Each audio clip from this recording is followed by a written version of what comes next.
There are moments in life when everything you've built, everything you've worked for, and everything you believe in suddenly stands on the edge of a cliff. One person holds the power to push you off, and they make it clear they will do exactly that unless you compromise who you are. This is the story of a man who faced that exact moment and the woman who put him there. It's a story about power, choice, and what happens when someone discovers that their greatest strength lies not in giving in, but in standing firm with love and respect intact.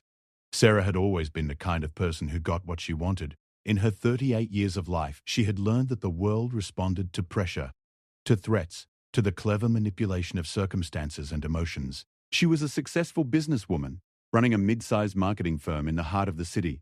Her office was on the 42nd floor of a gleaming building, with floor-to-ceiling windows that overlooked the sprawling metropolitan landscape.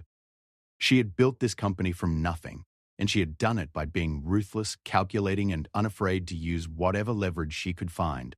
Michael was different. He had been her business partner for 7 years, and in those 7 years, he had proven to be the heart of their operation. While Sarah brought the strategy and the ambition, Michael brought the creativity, the soul, and the integrity that made their clients genuinely love working with them. He was the one who stayed late to ensure a project was perfect, not because someone forced him to, but because he genuinely cared about the quality of his work. He was the one who turned down lucrative contracts that he felt compromised their values. He was the one who built genuine relationships with their clients rather than just viewing them as revenue streams. For 7 years, these two had functioned as a team, despite their fundamental differences in approach. Sarah appreciated Michael's integrity even as she questioned it. Michael tolerated Sarah's aggressive tactics because he believed in the business they were building together. They had complementary skills, and despite occasional friction, they had created something truly remarkable. Their company had grown exponentially. Their reputation was stellar, and they were being approached by venture capitalists who saw enormous potential for explosive growth. But something had shifted 3 months ago. Sarah had been offered the opportunity to sell majority control of the company to a large corporation. It was a deal that would make her wealthy beyond her wildest dreams. The corporation wanted their brand, their client list, their reputation, everything they had built. The catch was that they wanted to completely overhaul the company's approach. They wanted to implement aggressive, high-pressure sales tactics. They wanted to prioritize quantity over quality, profit over principle. They wanted to push boundaries in ways that Sarah knew violated everything Michael stood for. Michael had been clear from the beginning. He had looked Sarah in the eye and said, "I can't be part of this. This isn't who we are. This isn't what we built." He had offered a compromise. They could keep the company as it was, continue growing at a sustainable pace, and build something they could both be proud of. But Sarah had tasted the vision of extraordinary wealth, and she couldn't let it go. The more Michael resisted, the more determined Sarah became to find a way to make this deal happen. That was when she decided to use her leverage. She had discovered, through her network of contacts and her own investigation, that Michael had a secret. 7 years ago, before he had joined the company with Sarah, he had made some choices he wasn't proud of. He had been desperate, going through a difficult divorce, and he had engaged in some financial practices that, while not strictly illegal, were ethically questionable. He had eventually corrected these mistakes and rebuilt his reputation, but the evidence was still there. It was documented in emails and financial records, and if it were to become public, it would destroy his professional reputation and likely result in legal consequences. Sarah had kept this information close to her chest for 3 years, ever since she had discovered it.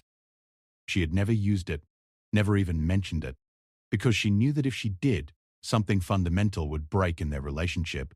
But now, with the deal on the table and Michael standing in her way, she felt she had no choice.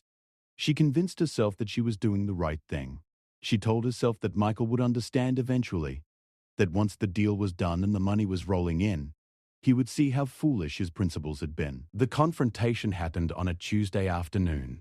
Sarah had asked Michael to come to her office after everyone else had left. She had dimmed the lights slightly and had poured 2 glasses of expensive whiskey, the kind they kept for celebrating big wins. Michael had sensed something was off the moment he walked in. He could read Sarah well after 7 years of working together, and he knew that this wasn't going to be a casual conversation. Sarah had started by appealing to his reason. She had shown him the financial projections, the growth potential, the kind of wealth they could accumulate. She had painted a picture of the future, a future where they could retire young, do meaningful work if they wanted to, help their families, make real impacts in the world. She had made it sound beautiful and compelling, and for a moment she had seen something flicker in Michael's eyes. She had thought maybe, just maybe, she was getting through to him. But Michael had shaken his head. "I appreciate what you're showing me," he had said quietly. "I understand the appeal, but Sarah, this isn't what we built this company for. We built it to prove that you could be successful and ethical at the same time. We built it to show our clients that there was a firm that actually cared about doing right by them. If we do this, we lose that. And I can't do that. I can't be part of something that compromises who I am, no matter how much money is at stake." That was when Sarah had made her move. She had pulled out the file, the carefully compiled evidence of Michael's past mistakes. She had watched his face go pale as she had laid it all out. She had documented every questionable transaction, every ethically grey area, every decision he had made in desperation. She had presented it to him like a prosecutor presenting evidence to a jury. "I don't want to do this," Sarah had said, and she meant it. Her voice had been steady, but there was an edge to it. "I don't want to hurt you, but Michael, I need you to understand something. If you won't get on board with this deal, I will have no choice but to go public with this information. I'll do it quietly. I'll make sure it reaches the right people, your professional regulatory body, your family if necessary, the authorities if it comes to that. This will destroy everything you've built. Your reputation will be in tatters. You could face legal consequences. Your family will know what you did. Is your principal really worth that?" She had let that sink in. She had watched Michael process it, watched him understand the full weight of the threat. She had expected him to crumble, to capitulate, to agree to the deal. She had expected him to say, "Okay, Sarah, you win. Let's do it." Instead, Michael had stood up. He had been pale, his hands trembling slightly, but his eyes were clear. He had looked at Sarah for a long moment, and in that moment, something profound had passed between them. She had seen the internal struggle playing out on his face, the fear, the anger, the temptation to lash out. But underneath it all, she had seen something else. She had seen clarity. "You know what the worst part is?" Michael had said quietly. "It's not that you're threatening to destroy my reputation. It's not even that you're willing to do it. The worst part is that you think this will work. You think I'm going to fold because you found some leverage on me." He had paused and his voice had become even quieter. "But Sarah, I've already lived through the worst version of myself. I already faced the consequences of my choices. I made peace with that 7 years ago when I decided to change my life. Whatever you do with that information, you can't hurt me the way I've already hurt myself. The shame you're threatening doesn't exist anymore because I already processed it, duck."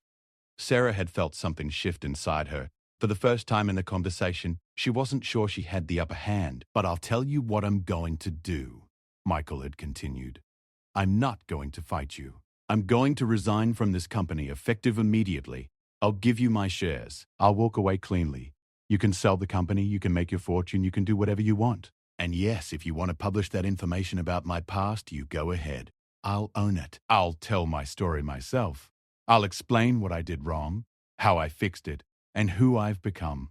I'll take the hit, but I'm not going to let you control me, and I'm not going to be part of something I don't believe in." He had moved toward the door, then stopped.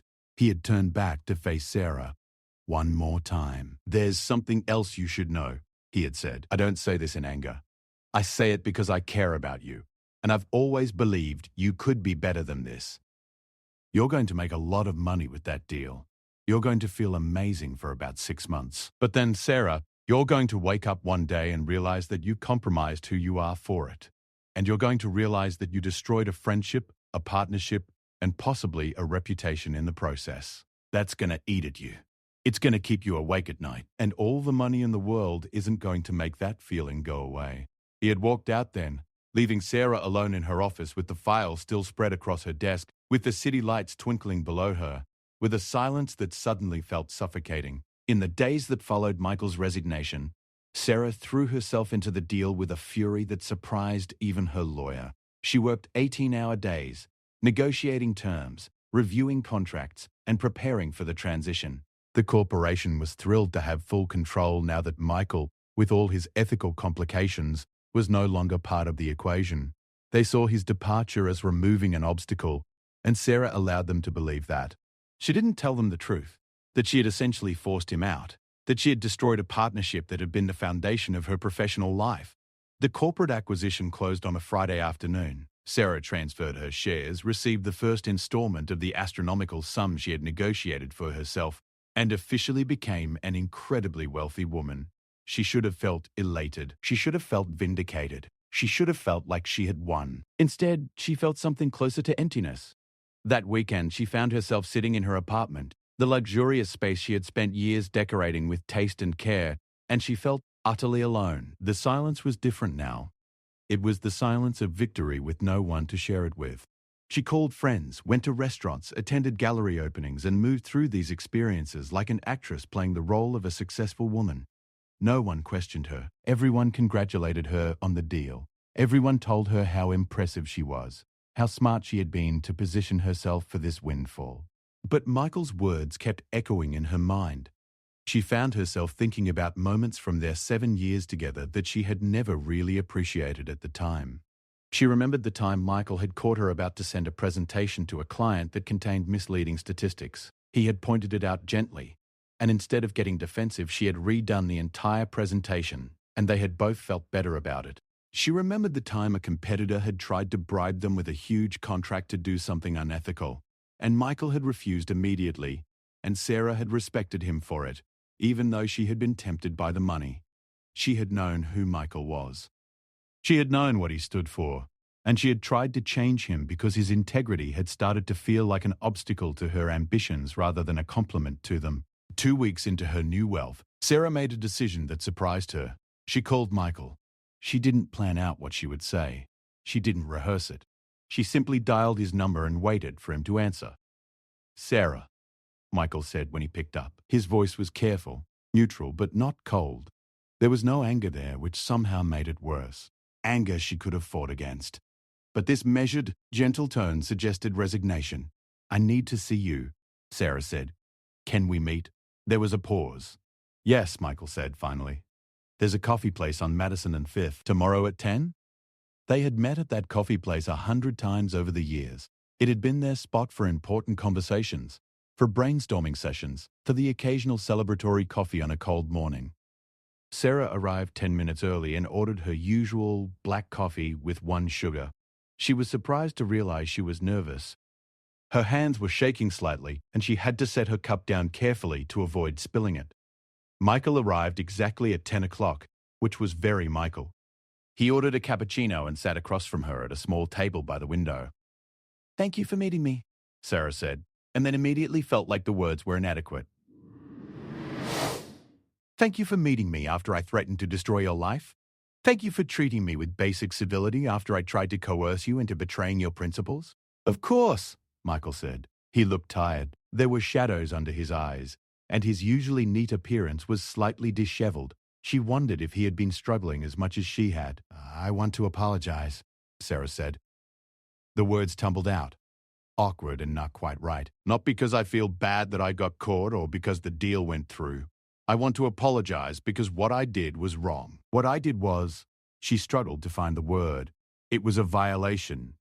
It was me using something deeply personal against you to get what I wanted, and there's no excuse for that." Michael stirred his cappuccino slowly. He didn't respond immediately, and Sarah found herself filling the silence, talking faster, digging deeper into her confession. "I've been thinking about this constantly for 2 weeks," she continued.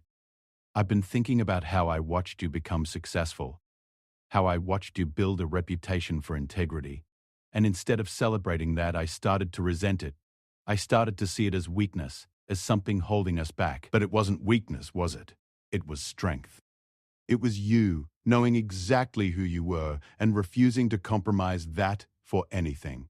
And I was jealous of that." Michael looked at her, and there was something in his eyes that made her stop talking. "Why are you telling me this, Sarah? What do you want from me?" The question hung between them. Sarah realized she didn't have a clear answer. She wasn't here asking for forgiveness necessarily. She wasn't here trying to get him to come back to the company. She wasn't here to make a deal or to negotiate something. She was simply here because her conscience was killing her. "I don't know," she admitted. I think I needed you to know that I understand how wrong I was. I think I needed to hear myself say it out loud. And I think she paused, and her voice became quieter. I think I needed to know that you were okay, that I hadn't damaged you the way I was trying to. When he spoke, his voice was careful, measured, but not unkind. You know what you did, Sarah? You gave me clarity. You tried to use that information about my past as a weapon, and in doing that, you showed me something important. You showed me that the life I built after those mistakes, the reputation I rebuilt, the person I became, that's real. It's not just a facade. It's not just something I could lose. It's something that's actually part of who I am now. And you couldn't touch it with threats or leverage because it's rooted in something deeper than your ability to expose me. He leaned back in his chair. As for whether I'm okay, yes, I'm okay. I'm not going to lie and say the past 2 weeks have been easy. They haven't. I feel like I lost something that mattered to me. The partnership mattered. Working on something we both believed in mattered. But I also know that I made the choice I needed to make. And I can sleep at night knowing that. Sarah felt tears starting to form, and she let them. She didn't try to hide them or pretend they weren't there. I released the acquisition agreement, Sarah said quietly. The corporation's lawyers are going crazy. The deal's not completely dissolved. I'll still get some money, enough to live comfortably for the rest of my life. But I backed out of the majority of it. I told them that the company's direction didn't align with my values anymore. Michael's eyes widened in surprise. Sarah, let me finish, she said. I'm shutting down the sale. I'm keeping the company. But I'm also changing things. I've been thinking about who I want to be, and I realize that the person I've been trying to be, the ruthless, ambitious, willing to do anything for money version of myself, that person is miserable. And the person I was when we started this company together, the person who actually believed in doing good work with integrity, that person was happier. So I'm going back to that. She paused, gathering her courage for the next part. And I'm wondering if you would consider coming back. Not as it was before. I understand if you can't trust me the way you did. But as a partner who's learned something important about what actually matters, we could rebuild this company together, do it right, and actually make a difference. Michael was quiet for a long moment. Sarah could see him processing this, turning it over in his mind. She could see the conflict playing out on his face, the desire to protect himself, balanced against the hope that perhaps redemption was possible. I don't know, he said finally. That's an honest answer, Sarah. I don't know if I can trust you again the way I did. What you did, it violated something fundamental. You showed me that when push came to shove, I wasn't valuable to you in the way I thought I was. I was valuable only as long as I agreed with your vision. That's a hard thing to get past. Sarah nodded. She had expected this answer, and in some ways, it was fair. I understand, she said, and I'm not asking you to decide right now. I just wanted you to know that I've changed my mind, I've changed my direction. And whether or not you come back, I'm going to rebuild this company into something we can both be proud of. As they sat there in that coffee shop, sipping their drinks and watching the city move around them, something shifted. It was subtle, but it was there. Sarah had come in hoping for redemption, and Michael had given her something different. He had given her clarity about what she needed to do, regardless of whether he chose to be part of it. Michael left first, saying he needed time to think. Sarah finished her coffee alone, watching the street below. She thought about all the choices that had led to this moment. She thought about how a single conversation could change everything. She thought about how terrifying it was to realize that your moral compass had gotten so twisted that you could justify threatening someone you cared about. Over the next few weeks, Sarah made good on her commitment. She met with the corporation's lawyers and negotiated an exit from the major parts of the deal. It cost her a significant amount of money, and there were penalties and complications. But by the end, the company was hers again. She brought in a consultant to help her understand where her values had gotten lost, and she began the process of restructuring the company back to its original vision. She focused on doing excellent work for their clients, on hiring people who believed in the mission, and on building a culture where integrity wasn't just a nice idea, it was the foundation of everything they did. She raised her own salary by a modest amount, kept enough to live comfortably, and reinvested most of the profits back into the company. 1 month after their first coffee meeting, Michael called her. I've been thinking, he said without preamble. I've been thinking about what you said. about who you were when we started, about what changed. And I've been thinking about my own choices too. I realized that I gave up on us pretty quickly. When things got hard, I walked away. I didn't give you a chance to prove that you could change. Sarah's heart began to race.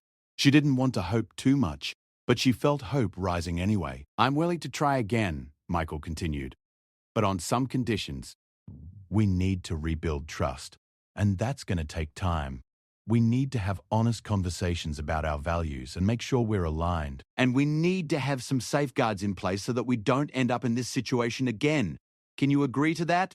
Yes, Sarah said. Absolutely. To all of it. Thank you for giving me another chance. Don't thank me yet, Michael said, and she could hear the smile in his voice. We've got a lot of work ahead of us. But Sarah, I believe you. I believe that you've genuinely changed your mind, and I believe we can build something better than we had before. When they hung up the phone, Sarah found herself crying again, but this time the tears felt different. They felt like tears of beginning, of possibility, of second chances. She had learned something profound about herself, about weakness and strength, about what it truly meant to have integrity. The threat she had made hadn't destroyed Michael, but it had nearly destroyed her. And in trying to control him, she had almost lost control of herself entirely. 3 months after Michael agreed to return, the company had transformed in ways that neither Sarah nor Michael had fully anticipated. What had started as a damage control exercise had evolved into something far more meaningful. They found themselves not just rebuilding what they had before, but creating something genuinely new, something stronger because it had been tested and had survived. The office felt different. The heavy atmosphere that had settled over it in the final months before Michael's departure had lifted. People who had left during the corporate transition period started asking to return. New hires were attracted to the company's renewed sense of mission. Projects that had been shelved because they weren't profitable enough began moving forward again, and the team realized that doing meaningful work often brought better results than chasing profit alone. But the real transformation was happening between Sarah and Michael. They started having weekly meetings that went beyond the business agenda. They would sit in Sarah's office for hours, talking about their motivations, their fears, their values.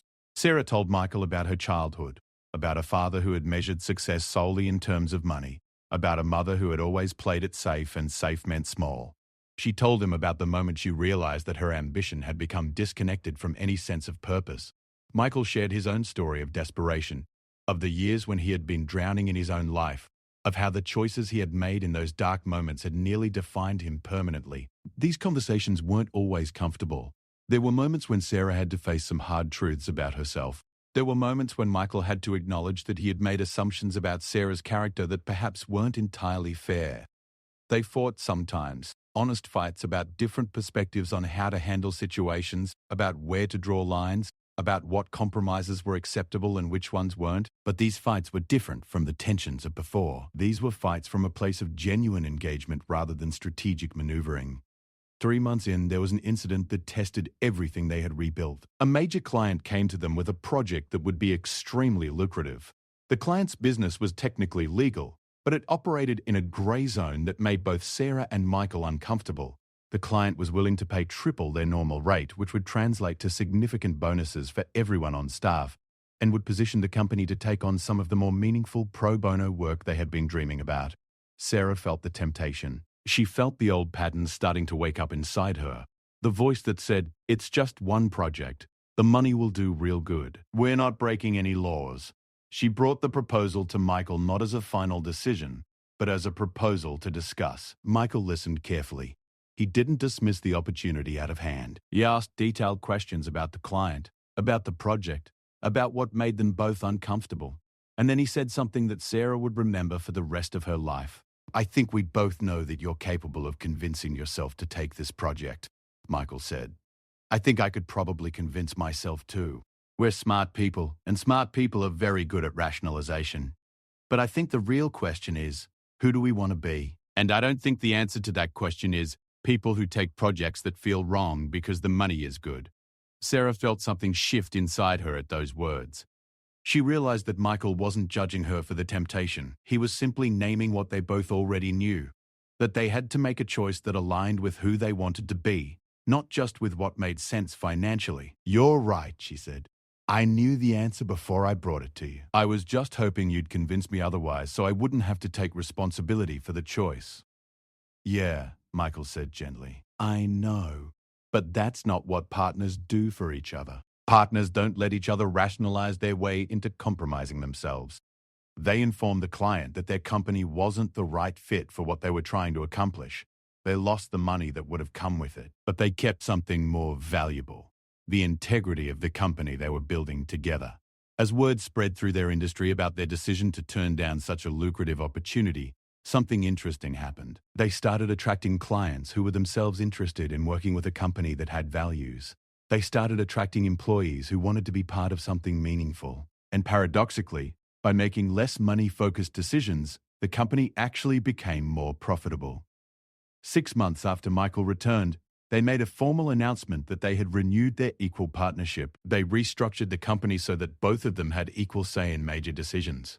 They also implemented a profit-sharing system where every employee got a percentage of company profits.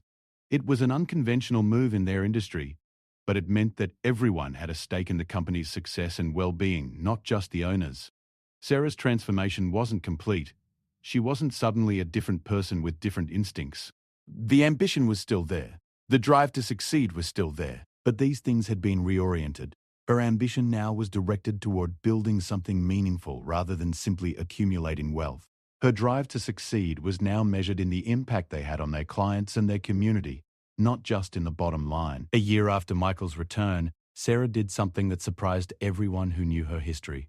She went public with her story. She sat down with a business journalist and told the entire truth about her father and the message she had internalized about success, about her partnership with Michael, about the moment when her values had become twisted, about the threat she had made, and about her path back to integrity. "Why are you doing this?" the journalist asked. "This could damage your reputation. People might see you as a cautionary tale rather than a success story." "Because I think there are a lot of people out there who are where I was," Sarah answered. "People who have convinced themselves that their integrity is flexible if it serves their ambitions. People who think that the rules don't apply to them because they're trying to build something big. People who have lost sight of who they want to be because they're so focused on what they want to have. I want those people to know that there's another way. I want them to know that you can be ambitious and ethical at the same time. And I want them to know that if you've already compromised yourself, it's not too late to come back from that." The article went viral. It was shared thousands of times. But more importantly, Sarah started receiving emails from people all over the world. Entrepreneurs who said her story had made them reconsider their own choices. Business leaders who said it had inspired them to implement more ethical practices in their companies. People who said that hearing her story had given them permission to choose integrity over profit in their own lives. Michael read the article the day it was published. He called Sarah immediately. "That was brave," he said simply. "It was terrifying," Sarah admitted. "But it was also necessary. I've been thinking about what you said to me that day in my office. When you walked out, you said that one day I'd wake up and realize I'd compromised myself and it would eat at me. You were right, it did. But by being willing to face that publicly, by being willing to admit that I was wrong, I think I've finally let that go." "I'm proud of you," Michael said. Not in a patronizing way. Just genuinely proud of the work you've done on yourself. 2 years after the threat and Michael's resignation, Sarah and Michael sat in that same coffee shop where they had had their reconciliation meeting. They ordered their usual drinks, Sarah's black coffee with 1 sugar, Michael's cappuccino, and they looked like two people who had been through something profound together and had come out the other side stronger. "Do you ever think about what would have happened if I had just given in?" Michael asked. "If I had agreed to the deal and compromised everything I believed in?" "All the time," Sarah admitted. "I think about it, and I realize that I would have destroyed you. But more importantly, I would have destroyed myself. I would have become the kind of person who could look someone in the eye and threaten to destroy them to get what I wanted. That person would be willing to do anything for money. That person would have no solid ground to stand on, because every success would be tainted by how she achieved it."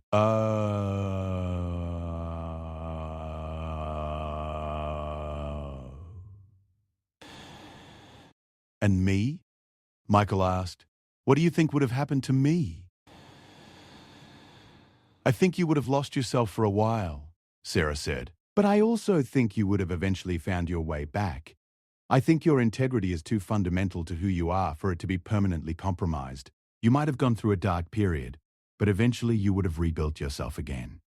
But I'm glad I didn't have to find out, Michael said. Me too, Sarah said. I'm glad that I learned this lesson without completely destroying our partnership. I'm glad that you had the courage to walk away. And I'm glad that you were willing to come back once I had done the work to change. They sat in comfortable silence for a while, watching the city move around them. A year and a half ago, Sarah had been sitting in a different coffee shop, feeling utterly alone despite being surrounded by the trappings of success. Now she was sitting in a space of genuine connection with someone she had nearly lost forever. You know what the biggest thing I learned from all of this is? Sarah said. It's that power doesn't come from leverage. Real power comes from being the kind of person whose word means something, whose choices align with their values, whose integrity is unshakable. When I was trying to control you with that threat, I thought I had power, but I was actually incredibly powerless. I was powerless to control my own ambitions, powerless to resist temptation, powerless to choose what was right when it conflicted with what was profitable. It was only when I gave up that kind of power that I actually became powerful. And what did I learn? That you don't have to prove your strength by crushing other people, Sarah said. You proved your strength by standing firm in who you are, even when everything was threatening to destroy you. That's the kind of strength that actually changes things. The coffee shop around them was filled with the sound of conversation, of people making deals, discussing work, living their lives. Some of them were probably wrestling with the same kinds of choices that Sarah and Michael had wrestled with. Some of them were probably considering compromises that would haunt them later. Sarah and Michael couldn't change that. But they could live their own truth, run their own company with integrity, and tell their story in hopes that it might make a difference. As they left the coffee shop, Michael held the door open for Sarah. It was a small gesture, one of thousands of small gestures that happened between them in the course of a normal day, but it represented something larger. A partnership built on mutual respect, on the understanding that they were both trying to be better, and on the willingness to hold each other accountable to the highest version of themselves. The threat had been made and answered. Sarah had discovered that true strength didn't come from the leverage she could find on others, and Michael had discovered that his integrity was his greatest asset. Together, they had learned that when you choose to face your darkest impulses and transform them, you don't just change your own life, you create the possibility of changing the lives of everyone around you. And in a world that often celebrates winners regardless of how they win, that is perhaps the greatest victory of all.